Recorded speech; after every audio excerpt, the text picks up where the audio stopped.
Welcome to the Dirty Side of Leadership podcast with Ron and Kristin, where leadership meets entertainment. This podcast features stories with names and certain aspects that have been changed to keep submissions private. Enjoy the show. Welcome back to the Dirty Side of Leadership podcast, where leadership meets entertainment. I'm Kristin Sokoloff, and I'm joined by my co-host, Ron Ward. Between Ron and I, we have more than 50 years of real leadership experience. We've led teams to deliver. We've navigated what works, what fails, and what's just plain delusional. Right, Ron?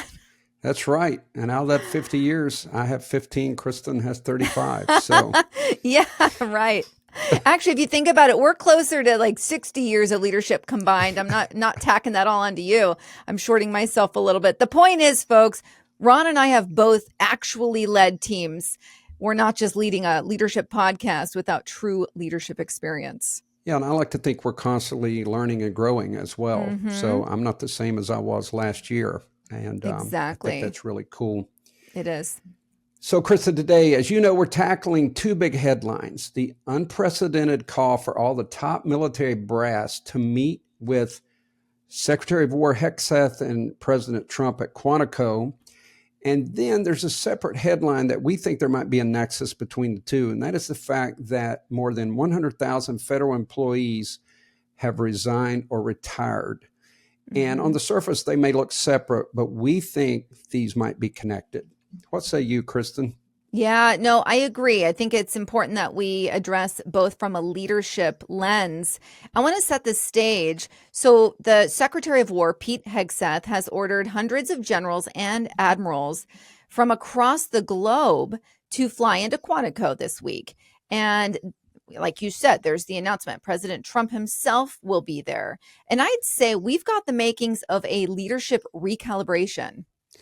Yeah, I think so. News outlets are calling this meeting unprecedented, noting the sheer scale. Over 800 generals and admirals are spread worldwide, and now many are being told to drop what you're doing, report to Virginia. It's an estimated cost of $2.5 million, but some people say it's going to be closer to $6 million meeting.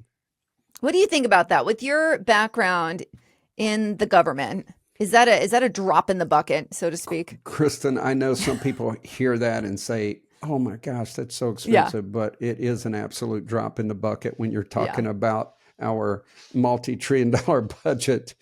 It's not anything. So the thing to focus on is not the money that would cost, because I would say there's going to be a huge return on investment. We'll get into that. Yeah, I would agree with you. Okay, so here's what matters. In leadership, calling a meeting is never just about an information transfer, or at least it shouldn't be. It's about tone, presence, and you're setting culture. You don't fly in your top brass for a PowerPoint. You fly them in for a hard reset.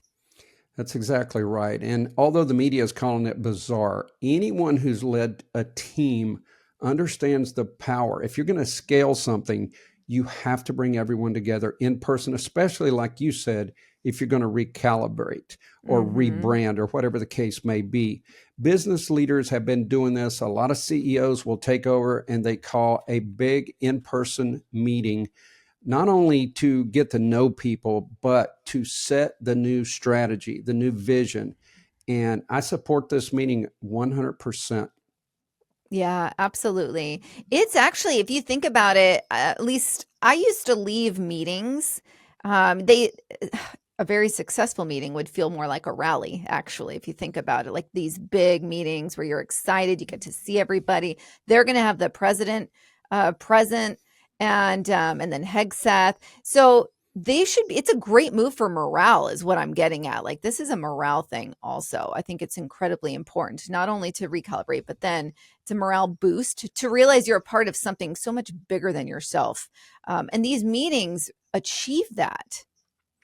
And Kristin, some people may find this funny, but imagine a football game. Some of the greatest speeches, some of the greatest moments are the halftime speech from the coaches, right? Imagine if some of the players stood out and FaceTimed while they're getting the halftime, rally. Yeah. So that would be ridiculous. So there is a place for in-person meetings. Now, we can only speculate because there's all kinds of things going on worldwide. And we Right. know that we could always be a hair trigger from World War III.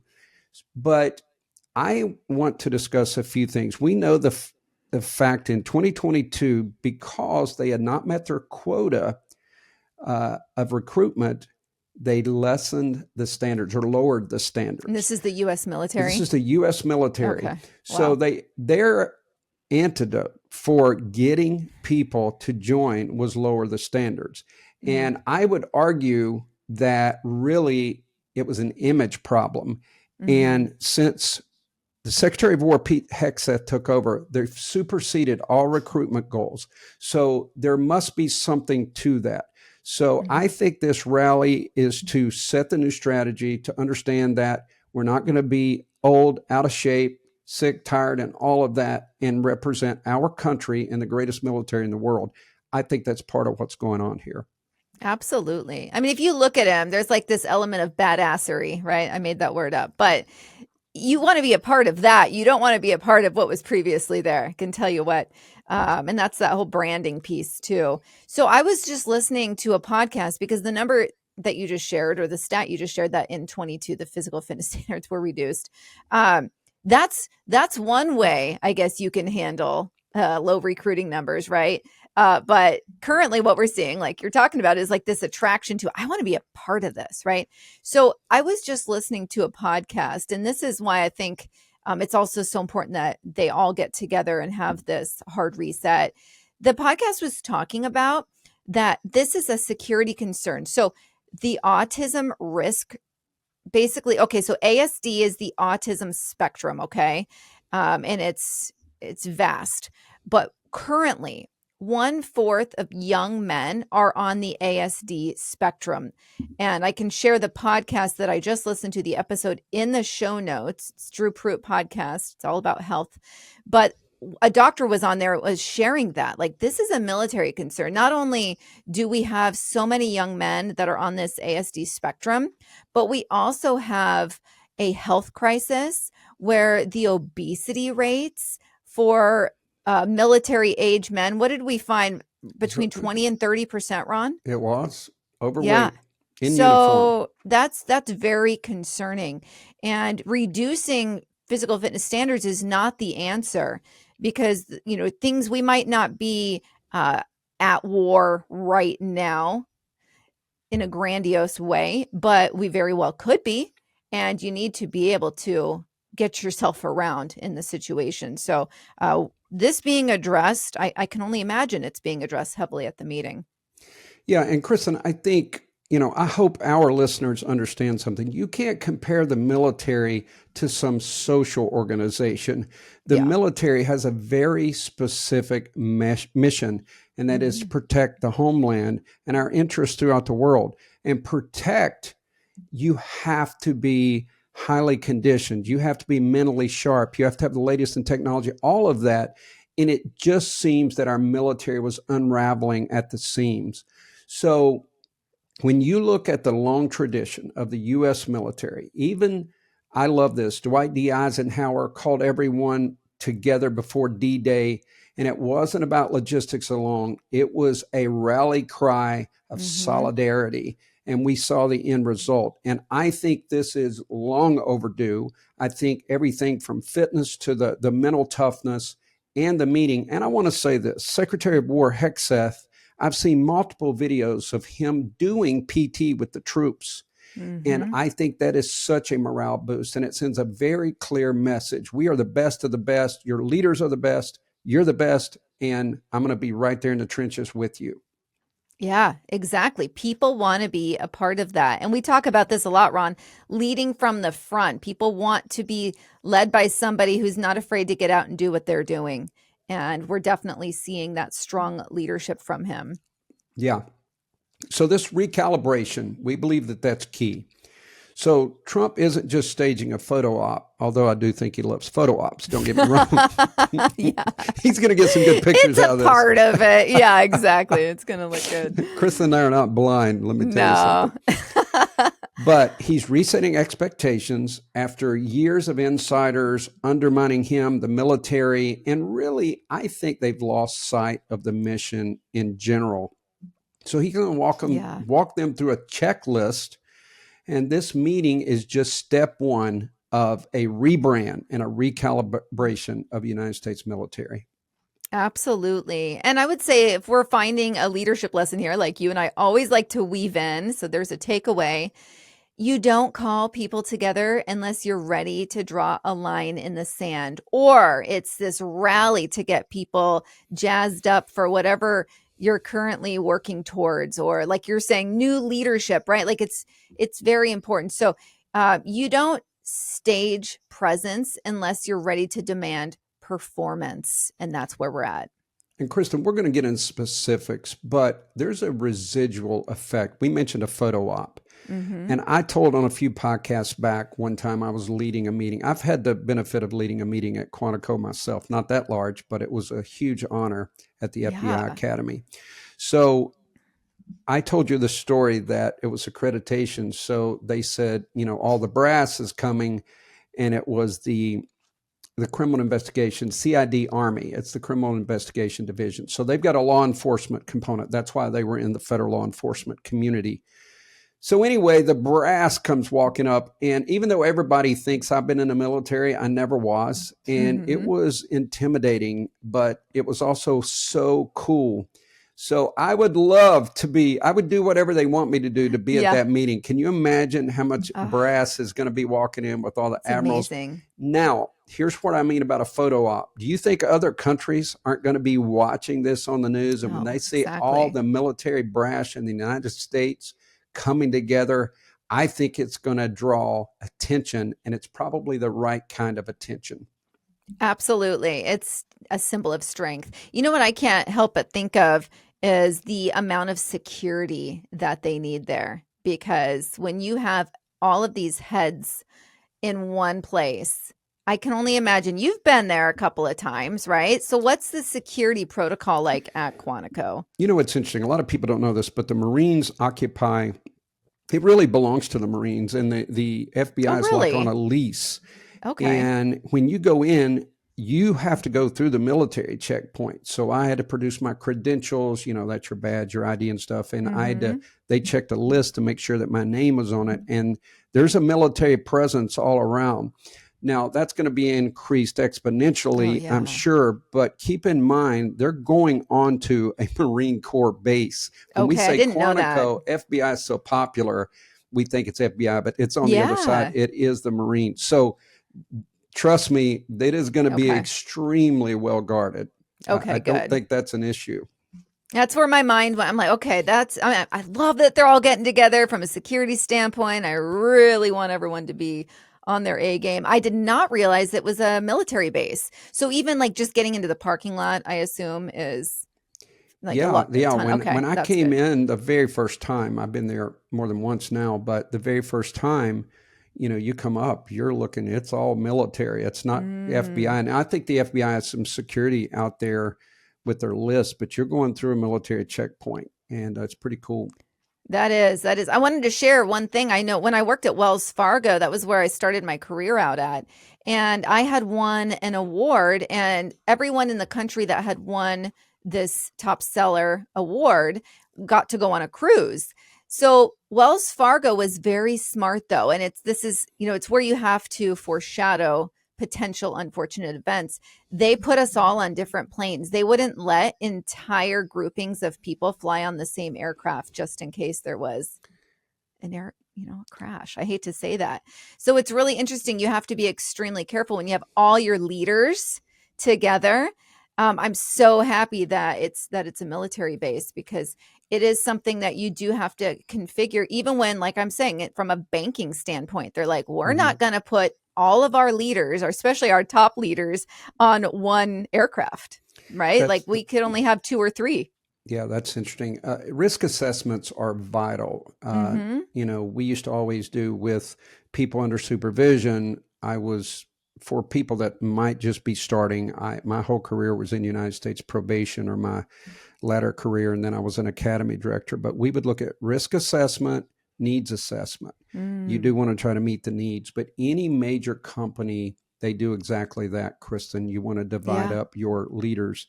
And that's what risk assessments are about. And I'm sure Yeah. they've done plenty, because not only the military brass is going to be together, someone has to run all the bases while they're gone. Yeah, exactly. And it could be a great experience for, the lieutenant commander, lieutenant colonels, those kind of things. So there's a lot of residual benefits from this Mm-hmm. meeting. Oh, absolutely. Building that bench that we always talk about. All Yeah. right, we're going to pivot. Yeah. So let's pivot a little bit, because I was a federal employee, and I will tell you, Kristen, that I spoke with someone who was pretty high up in USAID, Mm. and they took a cut. And as Kristen knows, a friend of mine was on Doge Mm-hmm. and did the VA assessment. So we have a little bit of information, folks. We're not just pulling up headlines here. Yeah. But I will tell you, there's a lot of mixed feelings on USAID. You've always got people who say they were doing noble things and things like that. And I'm sure they Yeah. were. I'm sure there was some of that. Mm-hmm. But in all honesty, Kristen, it all points back to Congress. Just like I had someone tell me, everything we did was approved by Congress. So, Mm. folks, the buck stops with your representatives. Don't ever Mm-hmm. forget that. Yeah. And all of this waste, fraud, and abuse that we see, most of it, unless it's, insider accounting issues where people are actually stealing, most of these things are approved. So for decades, federal employees were just rewarded for tenure. And Chris and I have talked about it. I think one of our early episodes was Help, I Hired a Dud. And Yeah. I saw this over and over with the government. You've been there a long time, so you got to be the next to get promoted. You don't worry about Mm. talent, you go by seniority. And Mm-mm-mm. when accountability knocks, those not built for the mission need to step aside. Amen. I can't even, just being in the private sector, I just can't even fathom that mentality. It's like, it's so foreign to me. But yeah, I mean, we see it all the time. We see it in unions also, non-government unions, That's right? exactly right. So, and I find it disturbing, but it exists heavily. So what we're looking at now is, we mentioned it in the intro here, but over 100,000 federal employees are either leaving or retiring. Is burnout an element? Sure. But what it mainly comes down to is they're being told to go back to the office. And I'll be honest, when I was working from home, I got real used to that. And going back to the office, I was like, why? What's the point? Like, is that necessary? Right. So that's what's happening here. The irony is no one fired them. There aren't pink slips, no layoffs. It's come back to work. And the response, nah, we're good. And so that's what we're seeing. But the headlines, Ron, they're always 100,000. They're trying to make it look like it's a mass exodus because of the leadership change. And you could tie it back to the leadership change, because with the leadership change, they're saying come back to the office because you function better that way. But yeah, what are your thoughts on that? Kristen, it reminds me of an old fable, The Fisherman and the Neighbor. And there was this little village. There was a fisherman named Mateo, and there was an older gentleman named Thomas, and he couldn't really fish. He wasn't able. So Mateo would sell fish for a living, but he'd always keep some back for Thomas, and he would deliver those fish every day. He would rise before dawn, go out, fish, work hard, deliver fish to Thomas. And slowly the fishing business started to decline. So one day he brought Thomas 2 fish, and Thomas was upset. He said, why would you only bring me 2 fish? And he said, that's all I had. I have to sell this amount to take care of my family. And the story here, as time went on, Thomas became more and more belligerent and ungrateful. And even if the fish were late, he would complain. So eventually it got to the point where Mateo just started skipping his house, and he was furious. Mm-hmm. So entitlement is just human nature. If you keep giving someone something, they start to expect it. And I'm afraid, listen, I want to acknowledge this. I don't blame federal employees for wanting to work at home. I wish I'd have had that Yeah. luxury one day a week if I could have, because there were Yeah. multiple things I could have done from home. But what happens is you get abuses. Kristin, we used to have to wear a suit. I'm sorry, we would wear tactical pants and things like that when we were out seeing people under supervision. So we're out in, I was in West Virginia for 4 years in the Charleston area, and you would go out into these roads and you're walking through, we would wear tactical boots. Well, there was a complaint.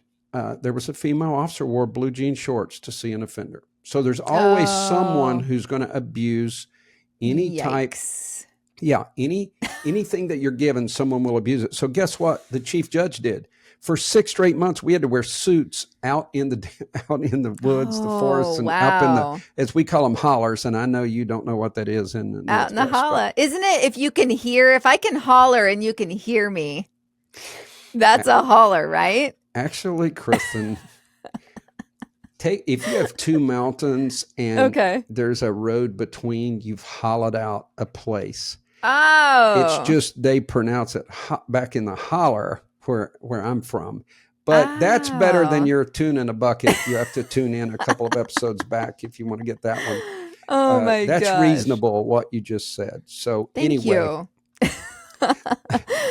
Oh my goodness. I don't even remember what we were talking about, Ron. But no, how you guys were having to wear suits out, and we would call it like the boonies, out in the woods. Yeah. And Kristin, as you know, in my book, The Dirty Side of Leadership, I talk about the power of expectations, and that has to be done. And I even listed expectations that people can use from the book, and people have used it. Yeah. People have to know what your expectations are. And I used to get this. I had some people who had to rotate back to their home all over the United States, and they came to me and said, your predecessor said I would never have to rotate. I said, I'm sorry, but my predecessor isn't here and you're going back. Yeah. I may not have said it that harshly, but I'm saying that's what happens when you get a new leader. It's new expectations. Yeah, it's a new vision, new strategy, and you've got to let people know what those expectations are. Right. Yeah, we couldn't be more clear about that. That is incredibly important. And here's the crossover with the Quantico meeting.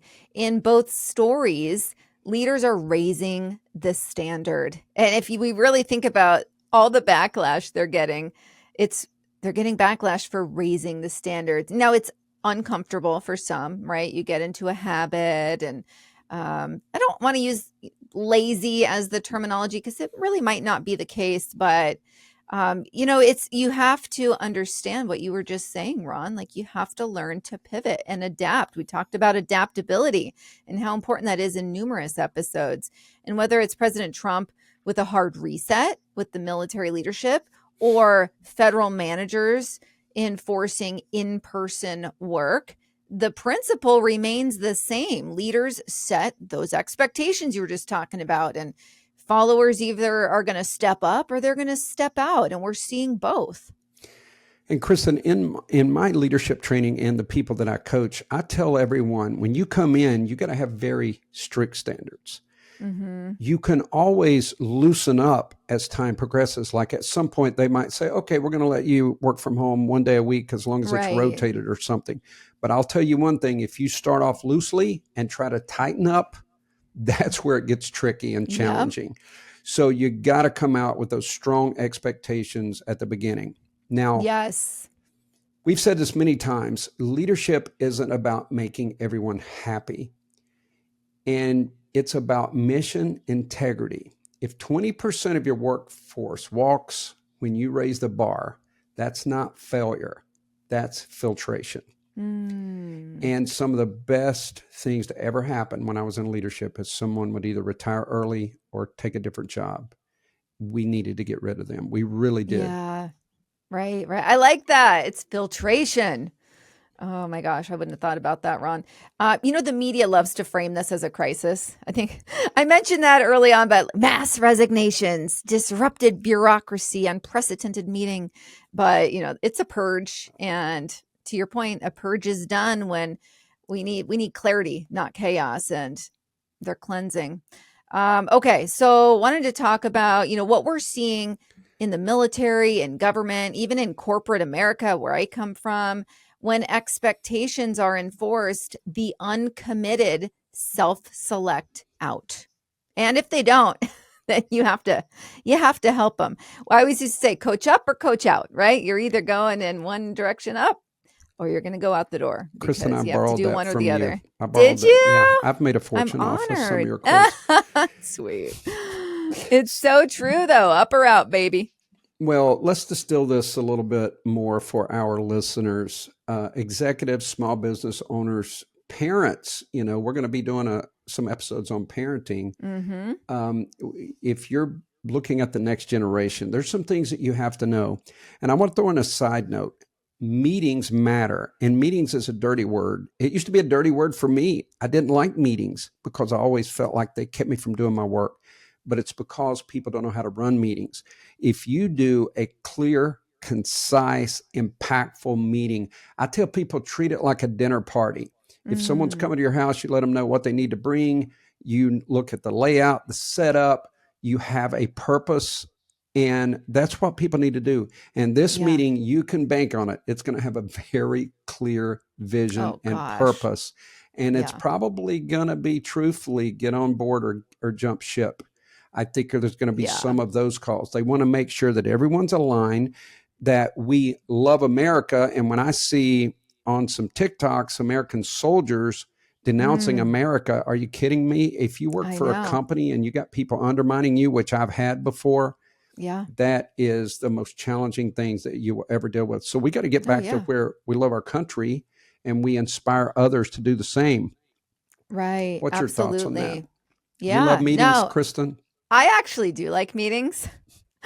As long as it was a value add. So the in-person meetings, the conference calls every day that we could have done via email. No, but I love in-person meetings. I really get something from it. And it's like your bucket is full, at least, for me, because I'm a motivated individual. I like to perform and I like to be around other performers. And then I also like to hear from leadership. So I think meetings matter. I say to people, don't underestimate the power of presence. And sometimes, leadership demands that face-to-face, not a Teams call. You just don't get that same takeaway.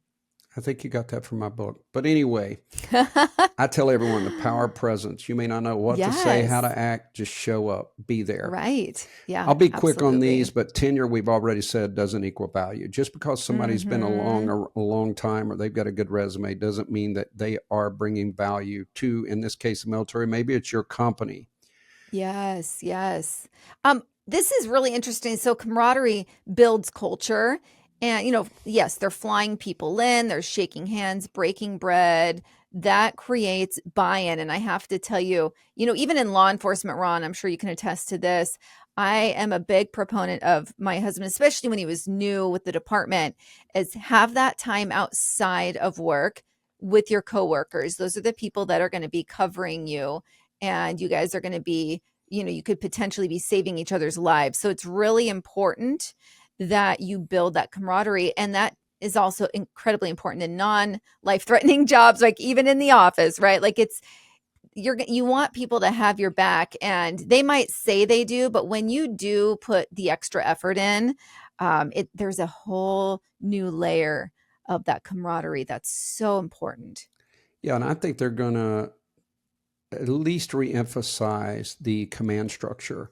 And if someone is undermining, I think they're going to let them know if you don't report it, you're going to be held accountable, because there's always sergeants and other people have the side meetings like, I'm smarter than everyone else. And, don't worry about these standards. I'll get you through. You always have those kind of people in every agency, and it includes the military. So I think there's going to be a clear message. You undermine this mission, you're going to be accountable. Another thing is, you said camaraderie builds culture. I'm going to do this quickly, and Kristen has no idea that I was going to do this. If you've been listening for the full podcast, you're going to get the benefit of this story. If not, we'll probably never tell it again. Kristen and I met on an online program that she was doing, a TV show. The online pro makes sound like No, a dating that website. didn't sound so good. An online program. Swipe left for a podcast co-host. Kristen couldn't carry a tune in the bucket, but I felt sorry for her. No, we connected and we decided to do a podcast. So we had a lot of virtual meetings. We had never met. She was in Portland. I'm in Charleston. Yeah. We had never met. Yeah. And we did the podcast, but we didn't tell you guys we hadn't met because we were afraid that might undermine our connection or seemingly our connection. And then things happened. I hosted a conference, brought Kristen in, and we met in person. And Kristen, I do think it changed the dynamic of our relationship. Right. It was different. And it was a little, I'll be honest with you, I was a little nervous. I've got, I can be very intimidating. Listen, I want to tell you something. I've got video and you look nervous. Oh my gosh. Yeah. So that's funny. I thought it was funny. I think we were both a little bit, because I'm not easily intimidated. I don't mean that boastfully, but I've just been placed in so many intimidating situations. I've learned to survive. Yeah, same. But I was a little, it was just odd. I'd never had this type of a friendship in a relationship and doing a show together and haven't met in person. So it was so cool. But we bonded in a different way. I got to meet your friends. I got to know more about you. And you cannot replace that. And I had people during COVID who just got really lonely. They needed culture. They needed that social interaction. So anyway, absolutely. Two more quickly. I know. I didn't know you were going to tell that story. No, that is true though, Ron. It's true. And let me just clarify. It was basically Ron came on my show as a guest. It wasn't like a weird online system. Let me just clarify there. It wasn't like a swipe for I swiped. I love how you framed that. I'm like, let me add some clarification. It was desperatewomen.com and I was oh my gosh. No, we've never told that story ever. And a lot of people, I don't know if everyone listens to the full podcast, but there you go. Oh my gosh, even my husband, I was like, right before I was flying out to Charleston, this is true story. I was like, it's going to be cool to meet Ron for the first time in person. My husband's like, wait, you've never met him? And I'm like, when would I have been out in there? It was just so funny. Even my own husband just assumed that I had met you before. I don't know. That was extremely funny. When I told some people that we hadn't met, that they're loyal listeners, they were freaked out. They were like, you guys are like BFFs. How could you? So anyway, it's funny. So just two more quick things. Loyalty under pressure. And believe me, you will see someone's true colors. I always say you get them intoxicated, give them authority, or put them under pressure. You're going to find out who they really are. And the loyalist will stick with you, but the others are going to, they're going to, what they do is they put their finger in their mouth and see which way the wind's blowing, and whichever is going to protect them, that's what they do. Yep, absolutely. And then I always say this, Kristen, when you are born, your brain wants to protect you and comfort you. Mm-hmm. And your brain will default back to that constantly. Comfort kills growth. Comfort is your enemy if you're trying to do something. So if there are people, and believe me, they are, and I know we might get some hate mail, but I know some people in the military, they've never been in war. They live, a really good life, and they're comfortable. They don't want to make waves. But if you're going to do something powerful, you got to get uncomfortable. And I think there's going to be some charges in this meeting to be uncomfortable again. Oh, absolutely. And I have to say, this was something I had to grow accustomed to. Like when I left working for the bank after all those years, that was comfortable for me because I knew it. Being on my own and doing social media and the grind, it's very uncomfortable, but it lit that fire in my belly again. I'm sure you felt the same, Ron. So it's such a fun, you almost get like body chills when you're like, wow, there's like risk in this. I'm making the decisions. I don't know which way this is going to go. I'm super uncomfortable, but you feel alive. That's the only way I can describe it. Woo. Well, you took a much bigger risk than I did. I retired with federal benefits. I retired a little early, but that's the biggest risk I took. Let's do some quick takeaways, and thank you if you've stuck with us. Thank you. start us off, Kristen. Let's do a few takeaways here. I think it's important, especially we have a lot of new listeners, and I want to thank you guys for tuning in. That's huge. The dirty side of leadership, we're not just about perfect optics, and neither is leadership. It's about making moves that shake people. And, to tie it back to what we've been talking about, the Quantico meeting and the federal resignations, they both point to the same truth. When accountability shows up, culture shifts. It really does. And Kristen, you mentioned the dirty side of leadership and that we're a little different. I met someone literally, I had my little grandson on the playground and I met with this guy and we're having this great conversation. He was threading, I call it threading a conversation. Oh, yeah. Most people don't try to get to know you, but this guy he wanted to know what I do. So it led up to this podcast and he looks at it. It was so funny. He goes, "Am I sitting with a celebrity?" I said, No. But anyway, he said, "Well, you got a new listener." So, oh, cool. Sometimes it's one at a time. Yeah. But what I was able to explain to him is we don't do the traditional leadership podcast. And he loved that idea because he thinks they're boring as well.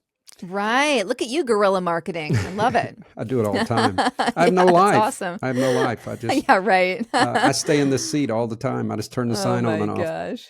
That's hilarious. So the Great Resignation in the federal government, that's not a breakdown, it's a breakthrough. So that's our opinion at least. And the Quantico meeting, it's not chaos, it's recalibration. I think so too. I really do. Leadership isn't a popularity contest. It's really a fight for culture, for results, and for truth. Yeah, we want to ask you a question. Is it time to bring your team together? Is it time to bring the family together around the table instead of sitting in front of the TV or the kid taking their food, one kid taking it to their bedroom and watching? We all need those moments of recalibration with your staff. Maybe it's a unit meeting or maybe it's an overall meeting, but don't ever underestimate, as Kristen said, the power of presence. Get together, be intentional, have a good, strong agenda, clear vision. Yeah. You can even make it fun, but you need those times where you reassemble. Yes, yes. And I'm glad you said this, Ron. It just made me think of something. My 11-year-old son called a family meeting a few months ago because he thought the house was getting too messy. And he's a neat freak. I am not. I'm working on it. But he called, "I'd like to have a meeting." And he walks into, we're all in the same room. And he was dead serious. And so I'm like, let's do it. I was so proud of him. So you can call a meeting, a family meeting, a meeting at the office.